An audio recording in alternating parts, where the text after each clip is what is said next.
everyone. Hopefully you guys, I know there's a lot of people here on this conference.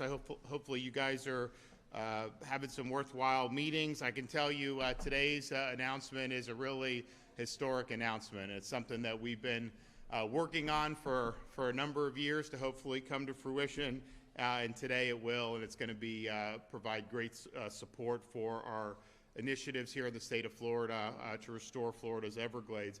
I'm pleased to be joined with the Acting Assistant Secretary of the Army, Lee Forsgren, the Department of Environmental Protection Secretary Alexis Lambert, Everglades Trust CEO Anna Upton, and then we've got a number of folks from the South Florida Water Management District, Executive Director Drew Bartlett. We've got a number of our board members, Bergeron, Roman, maybe Ben Butler, is he here? I know he was tentative. Oh, there he is. Okay. We got Bonefish and Tarpon Trust Vice President Kelly Ralston, and it's an honor to be here today. We've just had earlier this week the ribbon cutting for the C-43 reservoir, which is something that a lot of people have been hoping to see for many years. And when I was there with the ribbon cutting, I made the remarks that there were a lot of folks in Southwest Florida in 2018 who were seeing the damage that was inflicted from some of the discharges that were done by the U.S. Army Corps from Lake Okeechobee into the Caloosahatchee and out onto the coast. And I think it exacerbated red tide. I think it had a lot of problems. And so you had a really difficult rainy season, difficult summer financially, tourism, but then also just people's quality of life, being able to do what they wanted to do. And so we knew, and when I took office the next year, this was during the first Trump administration, we did work with the Army Corps at the president's direction, and they managed the lake, I think, in a more balanced way that mitigated just with that, which was important, and I want to thank them for doing that. But we knew we had to improve the infrastructure so that issue would go away. And so the C-43 reservoir is a 10,000-acre, 55 billion-gallon storage site that's going to protect the Caloosahatchee estuary from harmful discharges. Will also provide strategic water flow to support Southwest Florida's environment and economy. And during the dry season, a lot of times they want water to be released, clean water, but they do want water to be released. And so this will be able to fit that bill very good. So this C-43 project is fully operational. It's got a state-of-the-art pump station capable of moving 650,000 gallons of water per minute. A testament to what we can achieve when Florida takes the lead. And while the C-43 is a major milestone for Southwest Florida, it's one of just a broader restoration effort that includes major projects such as the EAA reservoir south of Lake Okeechobee. And of course, we did the C-44 reservoir east of Lake Okeechobee many years ago. So since 2019, we have completed or made substantial progress on more than 75 Everglades restoration projects. And so that's a huge momentum.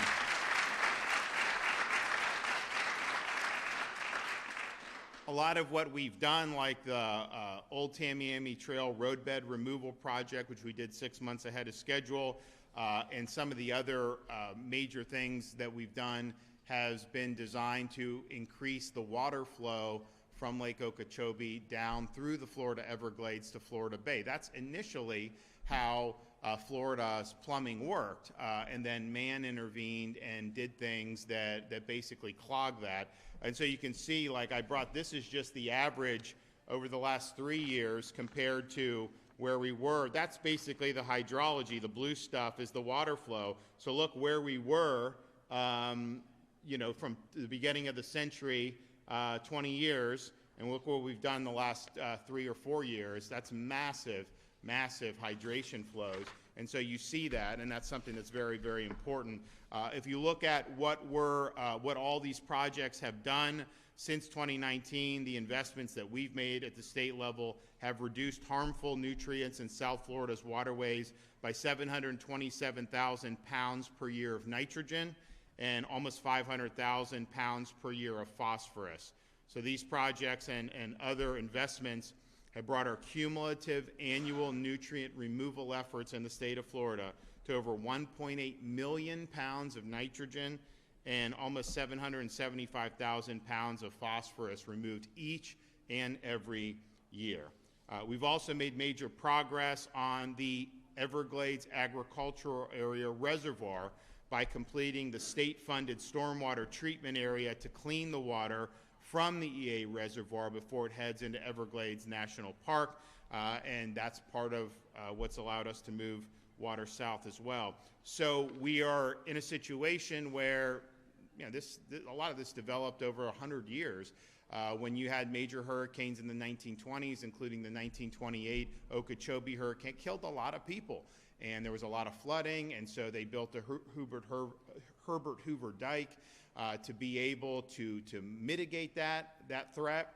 And then when they did the Tamiami Trail, it was basically a roadway across, and that served as basically a dam so that water was not able to go all the way through the Everglades down to Florida Bay. So our projects are trying to re-engineer really what God intended for how this is supposed to work. And we've had a lot of great success by doing it, but this EAA reservoir is a really important component of it. The reservoir will be larger once it's built than Manhattan. And when operational, it will deliver between 270 to 470 billion gallons of clean fresh water to the Everglades and Florida Bay every year. Reservoir will also supply fresh water for Biscayne Aquifer, which is the source of drinking water for many in South Florida. So improving water quality in South Florida doesn't just protect the environment, it also strengthens our economy and boosts confidence in real estate, and recreational access is enhanced. So this is really a win-win situation. Now the reality is on this EAA reservoir, it's federal and state.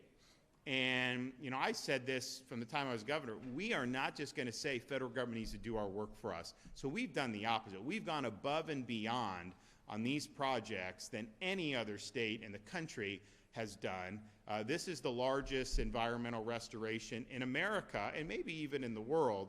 And Florida has led on that. We've put our money where our mouth is.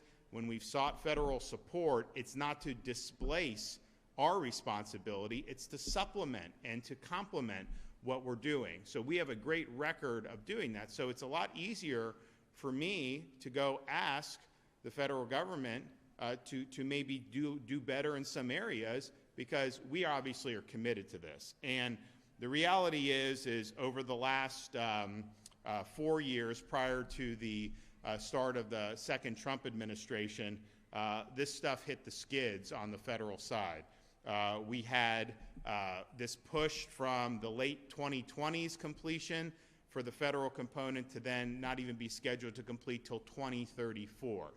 That is contrary to how Florida always pushes to try to get these things done as quickly as possible. And when there's a hiccup in the road, you had problems with C-43. South Florida Water Management fired the contractor, brought in somebody else, and got the job done. So we really want to focus on results. But we didn't have any real cooperation, certainly from the Biden White House. I had no relationship with the auto pen at all as governor of Florida. They did not want to they didn't want to help me with that.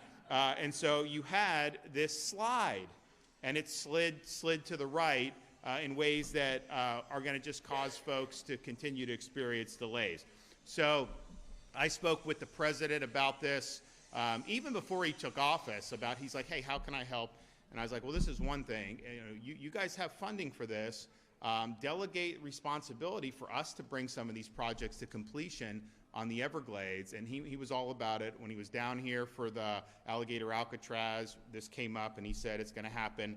And I got to give credit to the Department of the Army. They've worked really, really closely with us to be able to get us to where we are here today. So, I am proud to announce that the state of Florida and the Department of the Army have reached a new agreement to accelerate the restoration of America's Everglades and to expedite the completion of the EAA reservoir.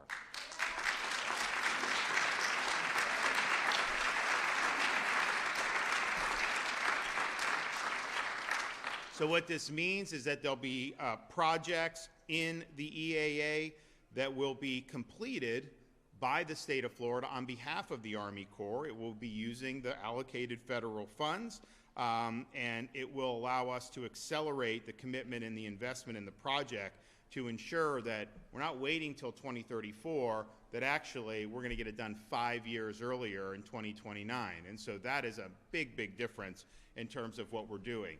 And the good thing is this project is authorized, it's funded, it's under construction. The Corps is obviously doing some parts of it. There are certain things that haven't started yet that we're going to be able to come in and really drive on that. This is not something that I think a lot of people thought was possible 10 years ago. It seemed like a lot of this stuff was running in place. There wasn't a lot of momentum behind a lot of these projects, and now here we are. So this new agreement, the Army Corps will agree to accelerate necessary federal funding and expedite the construction completion from 2034 to 2029.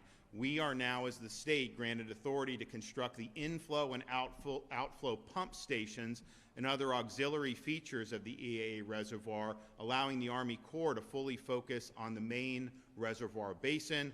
The agreement also allows Florida to provide support to the ongoing construction of the main basin and step in if those vendors don't get the job done. Florida will also take the construction of the Blue Shanty Flowway, which will fully carry new clean water south from the reservoir, across obstacles like the Tamiami Trail and all the way to Florida Bay. The Army Corps will expedite permits, removing red tape, and authorizing Florida to manage future SERP projects on their behalf. And so in just a few minutes, I will be joined by Assistant Secretary Forsgren to sign a memorandum of agreement expanding and advancing the restoration of America's Everglades. And once we sign that, it will be official. So this is a really, really big deal. I mean, we've had so many people throughout this state that have worked hard on this. The progress and the results have been fantastic, particularly with state leadership on these things. But we have a great partner with the Trump administration and the Department of the Army, where we're working together and we're maximizing the resources and the abilities that each of us bring to the table. So I'm really, really excited about this. I think that people are going to be very pleased to see the accelerated progress. I know our guys are ready to go. I think we're going to start bidding out those projects for the pump stations really almost as soon as the ink is dry. We're going to get that moving and go forward because that's what we expect and that's what we want to do. And the proof's in the pudding. I mean, if you look at the salinity levels in Florida Bay today, and you compare those to what they were 6 or 7 years ago, there's been a market improvement and a big improvement there, and there have been improvements in many of the other areas as well. So this is a massive effort. This is something that people have been working on for a long time. There have been a lot of folks that have been involved in completing all the projects we've completed: South Florida Water Management District, Florida Department of Environmental Protection, Army Corps, all these folks that have been involved. We've also gotten great support from the Florida legislature. When I first became governor, we said, hey, we want to get moving on this. We want to move quickly. And a lot of people said what I was proposing was unrealistic, but we ended up getting more funding than what I had called for that people said were unrealistic. And that's been continued every year. So we've now done about $8 billion of just state funds for Everglades restoration and water quality improvements in the state of Florida. That's a huge, huge increase in commitment to what had been done previously. So thanks to everybody that's been involved in that. I'm excited about the signing of today's agreement. Before we do that, though, we're going to hear from the Assistant Secretary, we're going to hear from our Secretary of DEP, then we're going to hear from Anna Upton from the Everglades Trust. So, Assistant Secretary, come on up. Thank you.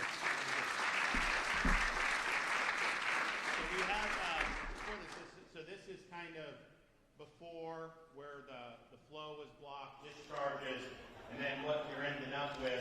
So we have the reservoirs done there on east and west. This is EAA. We have raised Tamiami Trail. We've got more to do.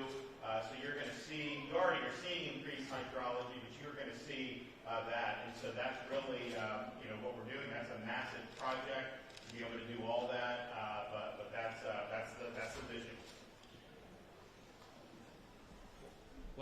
don't have much left to say. The governor has said in much more articulate way than I ever could the importance of this project, this effort to restore one of the planet's most important ecosystems, and while protecting the lives of many of Floridians and ensuring safe drinking water. We've had a 25-year partnership with the state of Florida, and the Department of the Army feels very comfortable that the state of Florida is, we would call it, a model partner. We don't have those in all of our projects or all of our systems, but the state of Florida has proven that it is a model partner and a pretty effective builder on their own rights. And so we are ecstatic to be doubling down today on that partnership with the commitment to continue and accelerate the rehydration of the Everglades and Florida Bay. We, like I said, the governor has already articulated all the numbers, so I'm going to throw those out. But I will say we are firmly, the president has said to the governors directly, and it was the commitment to this the Everglades restoration effort, as demonstrated by the president's budget in FY26, which has had the Everglades ecosystem as by far the largest construction element in the Army Corps budget. And the president has demonstrated, and I've heard personally that commitment, and we are full-blown looking forward to working with the state of Florida, with the South Florida Water Management District, and that to accelerate the overall effort, but in particular with a focus on the EAA reservoir, and we are firmly committed to trying to find ways that we finish this project construction by 2029. And with that, I cannot wait to sign the agreement.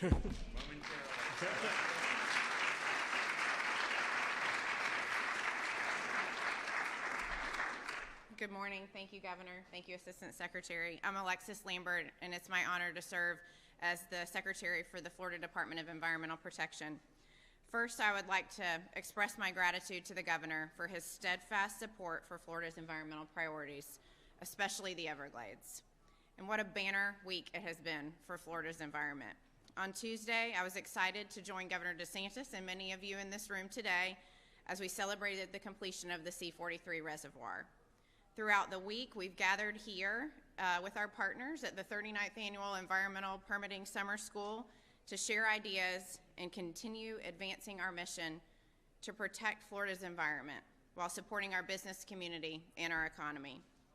And now, I'm thrilled to culminate the week with the inking of this agreement that will usher in a new era in Everglades restoration.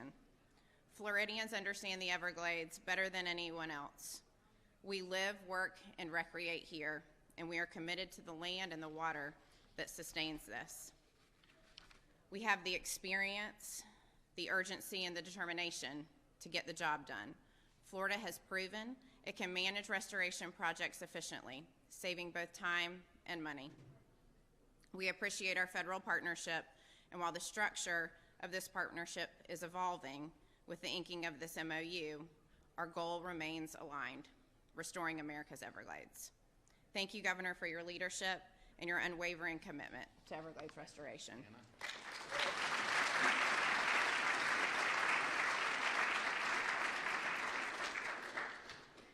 Good morning. I'm Anna Upton. I'm the CEO of the Everglades Trust. What a great week we've had for Everglades restoration. You know, earlier this week, we cut the ribbon on the C-43 reservoir, and with today's announcement, we are one step closer to the crown jewel of Everglades restoration, the EAA reservoir, becoming a reality.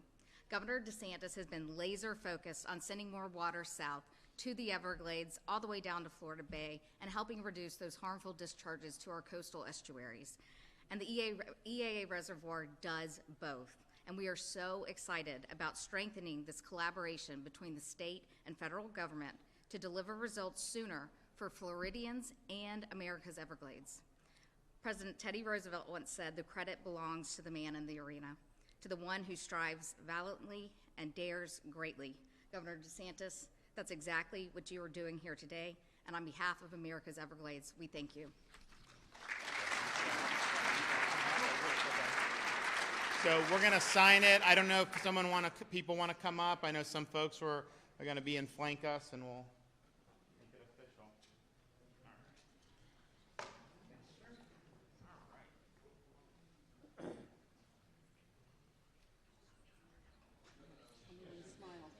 All right, we got everyone up here? Okay, so we'll do. Today's date is the what? 18th.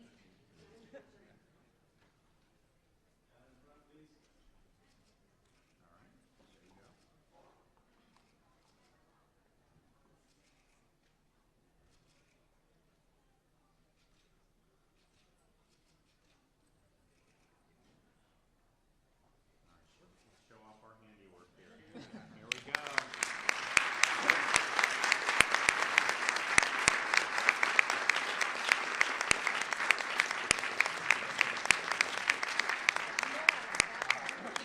Who wants some? Okay. All right. Good deal. Thank you. All righty. Well, thanks everybody. I think this is a really big deal. This is something that we've had vision for many, many years, and I want to thank the president for authorizing this and telling everyone to get it done. I want to thank the Department of the Army for their really positive relationship that they've built with the state of Florida. Thanks to our Department of Environmental Protection and the South Florida Water Management District for really working hard. So we've got a great pathway here to make real significant progress much quicker than we did at this time last year. And so now it's like we always do, we got to get it done. So we will be doing that and working very hard going forward. Okay, is there any questions? Media, yeah. Yes, sir. Some internal emails suggest that Collier County officials were blindsided by the construction of Alligator Alcatraz, which you mentioned today. While it's clear the state had legal authority under its emergency powers, do you believe your administration did enough to properly inform local officials about what's essentially going up in their backyard? My administration had a job to do, and they did it. And they didn't twiddle their thumbs. They didn't sit on their hands. They constructed a processing and deportation facility in a week. How many other places, other states would have been able to get that done? So they were mission focused. They did it. I think that they didn't want to be in a situation where they were delaying. They wanted to get the job done, and the job is getting done. And so you've already now had folks that are processing. You've had folks that have been deported from that place. And I anticipate as we get into next week, I think you're going to see that pace increase. So it's going to prove to be a value-added and effective tool. You got folks that are here illegally, and we need to make sure that we're enforcing the law. So that's a huge benefit and a huge way to help the Trump administration's efforts in that regard. And our guys did a very good job of standing it up and standing it up very quickly. Yes, sir. Is what metrics is the state going to be measuring potential and future damages to the water quality in the Everglades, if there is any, and how will the state know when they are damaging, if they are damaging any of the water quality? What would the response be? Well, I don't think the EA reservoir is going to damage the water. I think it's going to improve the water flow. That's just what you have to do. Now, they're obviously building the reservoir, but I don't think that building the reservoir is going to cause problems. And obviously, they treat everything well. But when you improve, so just when we did the Tamiami Trail, I mean, massive amounts of water now can go all the way south. That will be finished all the way up to the Dade-Collier line. Then when you have these pump stations, you'll have a pump station for inflow, pump station for outflow. The reservoir completed, it's going to be able to store a lot of water. You're going to be able to clean it. You're going to be able to send it south. So yeah, there's not going to be any damage. I think what we look at is this flow that I showed you. That is how the Everglades used to function prior to. I mean, it's just like, you've heard the song Seminole Wind. They talk about how, man kind of came in and changed things. And there were reasons for that. It wasn't like they were trying to be harmful. I think that they were responding to flood threats and some other things that had happened. And obviously the state was moving forward from some of that. But the reality is when you're restoring that flow, that's going to be very positive. And not only will they clean water and send it, but the Everglades is a natural filtration system as well. So by the time it gets to Florida Bay, that's part of the reason the salinity has gotten better. It's been really, really good. The C-43 reservoir, I know a lot of people in Southwest Florida have been waiting for that. If we had that in place in 2018, you would have obviated a lot of the damage that was done with those discharges, no question. You probably wouldn't have had any discharges in 2018 had that project been completed back then. So now you're in a much better spot. And we used to, when I first became governor, it's like we're like watching Lake Okeechobee, and we don't control it. The Army Corps, once it gets to a certain height, their mission is don't let it flood the surrounding area. So once it gets to a certain height, they're going to discharge the water because that's what they're charged to do. So we're like watching it, like, how do you do? And then now that you have the infrastructure in, a lot less worry about discharges because those water will be put in the reservoir. You'll be able to clean it. It'll be able to go, and everyone will be happy. So it's a major thing. And the C-44 reservoir on the eastern side of Lake Okeechobee, we did that very good. I know we've had some issues, working with the Corps in the past on that. I think we'll probably be fine going forward. C-43 is great. It's massive. For those of you who are out there, it's amazing. I think they said you could fit like 10 of our universities in that reservoir. Seriously, all their campuses would fit on that. So that's, I think, what Florida, and part of it is, yes, we want to make sure that we're increasing the water flow south and restoring the natural ecosystem. But, our coastal residents, when that stuff gets discharged, if it's not clean water, it gets in there, it creates a lot of problems in the canals. It creates problems for fishing, creates problems for other recreation. It creates problems for tourism. So it's a really big deal. So none of the stuff that we're going to be doing with the Army Corps is going to hinder that. It's going to be a big benefit to that for sure. Yes. Network Florida. You talk about alligator Alcatraz, and it's been said it's temporary. So the question is, when we're talking about environment, about the possibility that it would harm Big Cypress National Preserve. That's not true. And you said it's not true, but you said it's temporary as well. So when is it going to be packed up and sent out of there so that it doesn't harm the area? Well, it's not going to. This is an existing airport. It's existing concrete. They're not doing anything outside of that footprint, and they have a lot of great plans for how they handle everything that happens, and so that's just not an issue. But it's temporary because the reason why we're doing it is because DHS does not have enough space to process, detain, and then deport the illegal aliens that are being apprehended, not just in Florida, but throughout the country. There's a chronic shortage of space to be able to do it. A lot of people, the media will say, they're not getting due process. No, the whole reason why you have these things put up is because there is a process that the federal government has to go through. I can tell you a lot of other countries would never go through any of this process. So they're doing that. So they now have an influx of cash, and so they're going to be increasing their ability to be able to do it. So look, what I would prefer as governor is, yes, we're going to be working.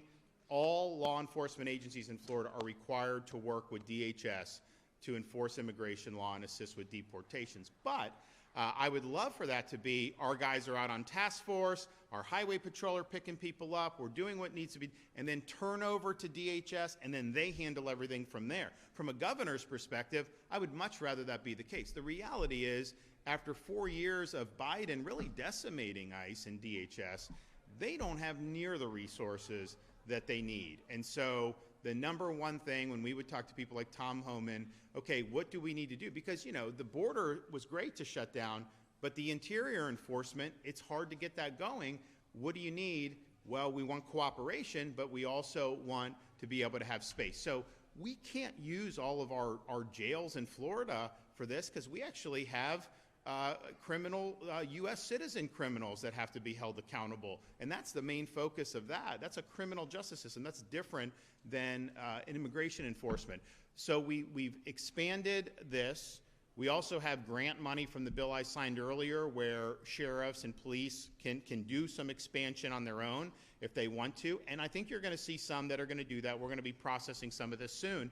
But the reality is if DHS had the money a year ago that they have now, they probably would have enough capacity to be able to process the number of people that are being. But, you know, we're doing, just in Florida, you know, you have hundreds of illegal aliens apprehended a day, potentially. You could potentially do even more than that based on what the mission set is. So, but we're on the team. We think the mission needs to be completed. We think it'll be good for Florida if you have legal workforce, if you don't have people that aren't authorized to be here using schools, using healthcare, using some of these things that do put a stress on the state. So I think it's going to be good. But yes, if DHS gets to a point where they're able to handle this, then clearly, you know, that's their core responsibility. So we'll do it. But I know they're not ready yet. I hope they'll be ready relatively soon. But that's why we did it, because they do not have the capacity to be able to process these illegal aliens and put them for an easy deportation. One thing I will say about Alligator Alcatraz, because I think, you know, look, the Democratic Party in Florida, such that it exists, it really struggles to get traction on anything because they don't offer anything to people here to make their lives better. And so they think doing this, like trying to say like they're not getting fed or all this stuff, they think that's effective. I mean, people know any media that amplifies that is doing a false narrative. I think people get that. But, you know, the interesting thing about this, what I don't hear people talking about, if somebody's here illegally and DHS sends them to Alligator Alcatraz, when they get processed, the first thing that happens is they are offered an all-expense-paid trip back to their home country. You never have to go to Alligator Alcatraz as an illegal alien if you take that plane ticket and you go, and DHS is picking up the cost of that. And so I don't hear that being mentioned that's the case. So I think some have availed themselves of that, but more could avail themselves of that. And I'm hoping that they do, just because even though the federal government's picking up the tab for that, it ends up being cheaper than having to run through the process that we have in place. Yes? Good morning, Governor. My name is Alexandra Martinez. I'm with PRISM. And my question for you is, you know, we talked about the environmental impacts. Are there any reviews being done to safeguard the impacts of Alligator Alcatraz on the Everglades, given your administration's commitment to environmental responsibility? Well, if you go on there, it's a facility. There's concrete. There's like a fence line, and they're doing the operations. They take the wastewater out and they truck it out. They bring in potable water, and that's just how they manage it. So there's not anything that's going on that is going to be impactful in any type of significant way. And that obviously, the fact that they had this facility there, or the runway and everything there, was the reason why we did it. We would not have created this out of whole cloth, but it's there. It's a one-stop shop, and you're going to be able to do it. So I think people, you know, just assert things or try to say things that just aren't factually the case. So no, we're not worried about it at all. That was the first thing when this was proposed by, I think it was, you know, initially proposed by DEM, but I think the DHS really liked it. And it's like, okay, well, what does that mean for this? And they're like, no, it's not gonna mean anything. And they're literally only operating on the existing footprint, because like there's like grass in the middle of the airport. They're not even using that. They're just using that. And someone's like, oh, I took a satellite image. You did that. They were on this patch of grass. No, it was like grass had grown over the concrete, so they just cleared it off and they used the concrete. Like literally, they're on the existing footprint of what had been there, and they're doing it very well. You know, another thing I hear about is they're complaining about the food. Well, first of all, I mean, I can tell you, like, when I was deployed in Iraq, and I bet you every veteran who's been deployed will say, I mean, like, sometimes you're not getting very good food in certain situations. That's just the reality. But on this, the food that the illegal aliens get is the same food that all the workers get who are there. So there's no difference in any of that. And, you know, they're saying all this, and then you see the pictures of Kevin Guthrie taking them on taking the Congress and the state reps on this tour, and you see all these, like, box lunches sitting there. Well, that's not what they were saying. So, you know, a lot of it is just they're really, really struggling to be able to do. But ultimately, what underlies all of that, a lot of corporate media, but certainly the liberal Democrats, they just don't believe that the federal government has a right to send these people home who are here illegally. I mean, they believe in an open border. They believe you come illegally and somehow you have, like, I don't know if it's like squatters' rights where they can't send you, and that doesn't fly anywhere else in the world, and it shouldn't fly here. But that's what's underlying all this. I mean, they just object to the border being shut. They object to illegal aliens being removed from the United States. And so they're trying to find pretexts to basically camouflage the fact that they have a very unpopular position. Because I think most people realize you can't be a country and just have no control over your borders, have tens of millions of people coming in outside the confines of the law. And that, I think, is underlying a lot of why people are trying to take issue with the operations.